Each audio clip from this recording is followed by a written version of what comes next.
सर्वांना क्रांतिकारी जय लहुजी जय भीम. मी ऋषिकेश गायकवाड, साहित्य सम्राट लोकशाहीर अण्णाभाऊ साठे जयंती उत्सव समिती 2025चा अध्यक्ष आहे. यावर्षी अण्णाभाऊ साठे यांची जयंती विविध उपक्रमांनी सातारा शहर आणि परिसरामध्ये आपण साजरी करत आहोत. दिनांक 18 जुलै रोजी अण्णाभाऊ साठे यांच्या स्मृतिदिनी संयुक्त जयंती समारोह समितीच्या वतीनं आपण व्याख्यान ठेवलं होतं. त्या व्याख्यानाचा विषय होता जगात देखणी अण्णाभाऊ साठेंची लेखणी.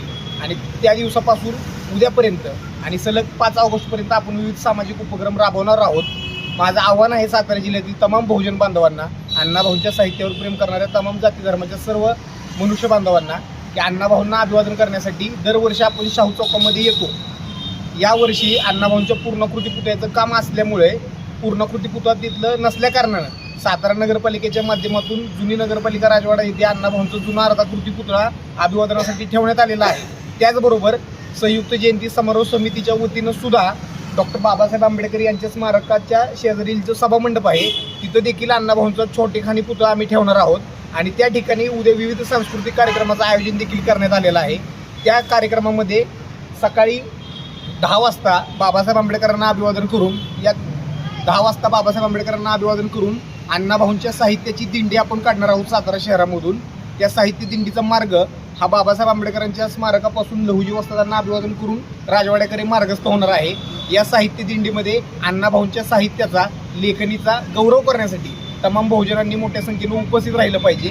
त्याचबरोबर दुपारी 12 वाजता संयुक्त जयंती समारोह समितीच्या वतीनं पुतळा परिसरामध्ये भीमगीतांचा कार्यक्रम ठेवलेला आहे.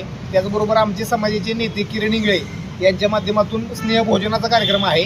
आणि संध्याकाळी ज्या भव्य प्रतिमांची मिरवणूक निघते दरवर्षीप्रमाणे त्या मिरवणुकीचा मार्ग जरी पुतळा इथे नसला शाहू चौकात तरी तो समारोप हा बाबासाहेबांच्या पुतळ्यापाशीच होतो. आणि दुसऱ्या दिवशी दिनांक 2 ऑगस्ट रोजी बाबासाहेब आंबेडकरांच्या पुतळा परिसरातल्या मंडपामध्ये ज्या सर्व चित्ररथांना आपण संयुक्त जयंती समारोह समितीच्या वतीनं पारितोषिक वितरण समारंभ घेणार आहोत. आणि अशा विविध उपक्रमांनी आपण अण्णाभाऊंची जयंती साजरी करत आहोत. जिल्ह्यातील तमाम बहुजन बांधवांनी याची दक्षता घ्यावी आणि मोठ्या संख्येनं अभिवादनाला यावं अशी विनंती करतो. बोललो धन्यवाद. पालखीचं बोललो.